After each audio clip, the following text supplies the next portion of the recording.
अब आ जाता है कि टेस्ट के मार्क्स में मतलब कैसे एनालिसिस करें, नंबर कैसे बढ़े, उसके लिए एक और चीज़ है कि हम जब टेस्ट देकर आते हैं तो हम कॉपी अपना चेक करते हैं कितने मार्क्स आ रहे हैं हमारे, कितने गलत हुए।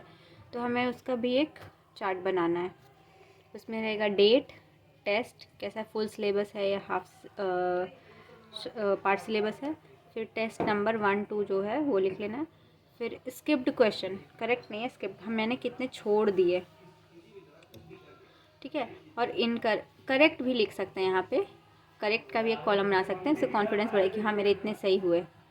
अगर जैसे कि 180 या 200, 180 होता है तो 180 में आपके 150 सही हो रहे हैं तो 150 यहाँ लिख देंगे।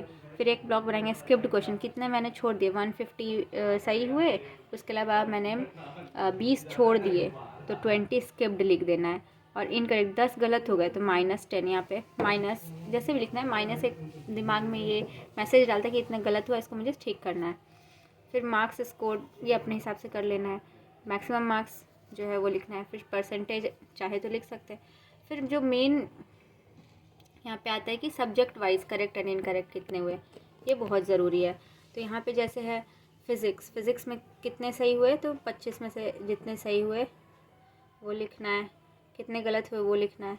तो यहाँ पे एक्चुअली ये सही का नहीं है, ये स्किप्ड का है, कितने स्किप्ड हुए। ये आप सही भी लिख सकते हैं अपना कॉन्फिडेंस बूस्ट करने के लिए। यहाँ 3 कैटेगरी बना लीजिए, एक सही, एक स्किप्ड और एक क्रॉस, यानी जो गलत हुए। तो पहले मैं सही वाला लिखती थी, उससे मेरा कॉन्फिडेंस बहुत बूस्ट होता था। फिर मैंने देखा कि नहीं, मुझे अपनी कमियों को सुधारना है, तो मैंने स्किप्ड वाले लिखना शुरू कर दिया कि मैंने कितने छोड़े हैं, तो उससे क्या कि मुझे ये अब कम करना है। तो धीरे धीरे मैंने इस पर वर्क किया। यहाँ पे स्किप्ड लिखा है मैंने और यहाँ रॉन्ग वाले लिखे हैं। इसी तरीके से केमिस्ट्री में भी और बॉटनी में और जूलॉजी में। तो ये हो गया, इस तरह से आप बनाइएगा। तो इससे आपको एक एम मिल जाएगा कि इस बार मेरे इतने गलत हुए और अगले बार मुझे इसको सुधारना है, ठीक है। तो इससे भी बहुत बूस्ट मिलेगा रिज़ल्ट में।